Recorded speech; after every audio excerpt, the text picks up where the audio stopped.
السلام عليكم ورحمة الله وبركاته. اللهم صل وسلم وبارك على سيدنا محمد وعلى آله وصحبه أجمعين.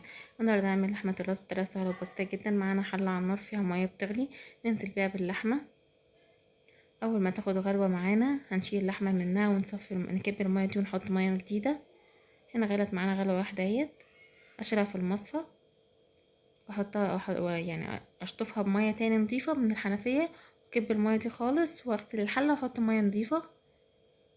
هنا حطيت ميه نضيفة اهو خالص. هننزل عليها ببصلايه، نقطع بصلايه قطع صغيره، عايز تحطيها بحالها براحتك،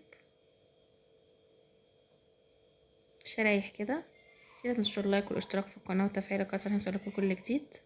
متنساش بتعليقاتكم، ياريت تتابعوا صفحه على الفيس باسم البيت اوفر برضو. هنا هنحط فلفل اسود عشان نحط الملح لما تستوي خالص. هننزل عليها باللحمه تاني، هنسيبها بقى لحد ما تستوي معانا خالص. اول ما تستوي نحط الملح. هنا كانت استوت معانا خلاص. لها بقى كذا طريقة، ممكن تاكليها جنب رز معمر وصلصة وتعملي فتة، او ممكن تقطعي قطع صغيرة وتحمريها وتعمليها في سندوتشات عيش بلدي وتحطي عليها خضرة. ده حسب بقى الذوق اللي انتي بتحبي تاكليها بايه. متنسوش اللايك والاشتراك في القناة وتفعيل الجرس عشان يوصلكوا كل جديد.